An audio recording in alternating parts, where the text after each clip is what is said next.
Bonjour, bienvenue pour ce nouveau rendez-vous. Hashtag toc toc toc, livre ouvre-toi de la médiathèque.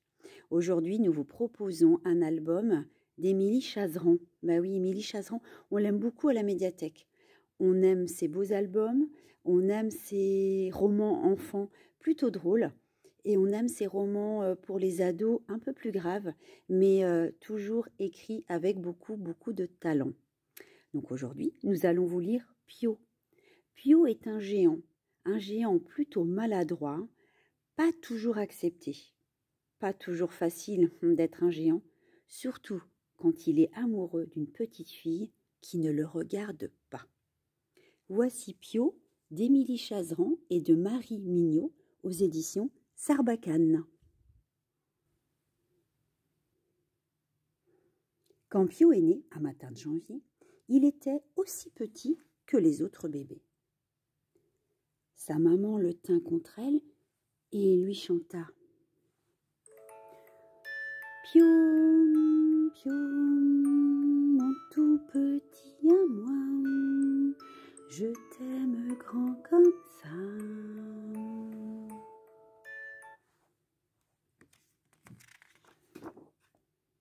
Mais en décembre, Pio faisait déjà la taille de sa mère. Bon, qui n'était pas la plus grande des mères, c'est vrai, mais tout de même. À 2 ans, Pio se cognait au plafond.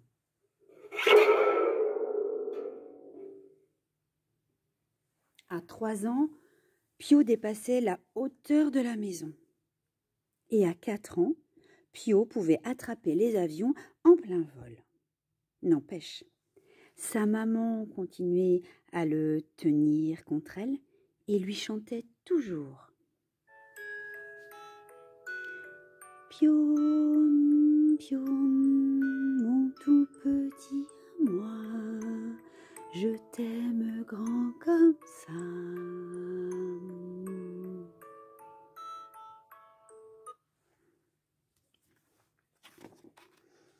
Et cet amour se voyait dans chaque pull doux qu'elle lui tricotait, dans les compotes de pommes à la cannelle qu'elle lui préparait, ou dans sa façon de le débarbouiller matin et soir et de le peigner.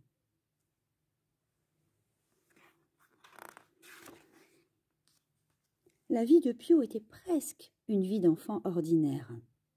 Il jouait aux petites voitures, il faisait des constructions avec des Legos et de beaux dessins à la craie colorée.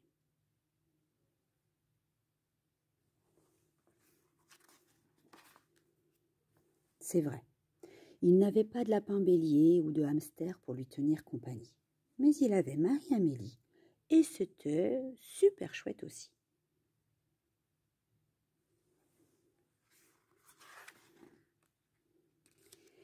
Le hic, c'est qu'à cause de sa taille, Pio était un peu effrayant.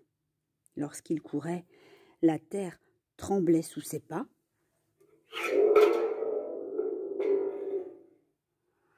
Et ses cris s'entendaient jusqu'au Guatemala. En plus, il était maladroit. Comme tous les enfants, il lui arrivait de trébucher et de tomber. Sauf que Pio, lui, faisait des dégâts. Parfois, les gens se plaignaient. Pio les entendait chuchoter dans son dos. Alors, pour se faire pardonner, le grand garçon faisait la pluie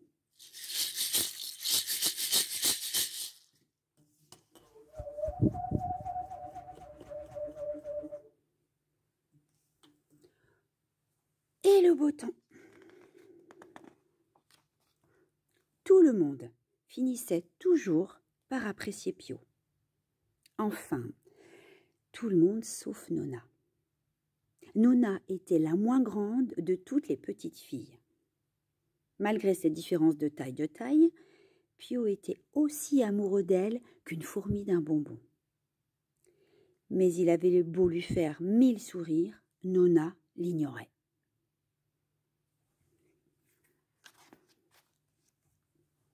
Il lui cueillit un beau bouquet, lui ramena un souvenir d'une de ses promenades et lui écrivit même un poème. En vain, Nona ne remarquait rien. Elle restait le nez collé aux pages de son livre préféré, aussi indifférente qu'un crayon.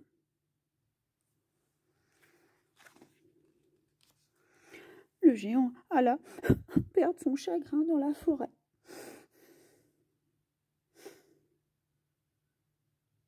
À l'heure du goûter, il but une gorgée d'eau du lac et mangea une ou deux cerises. Lorsqu'il vit quelque chose briller au sommet d'une montagne, juste à côté. Pio marcha 4 secondes et se pencha. Du bout des ongles, il saisit un minuscule bidule, l'examina, puis sourit.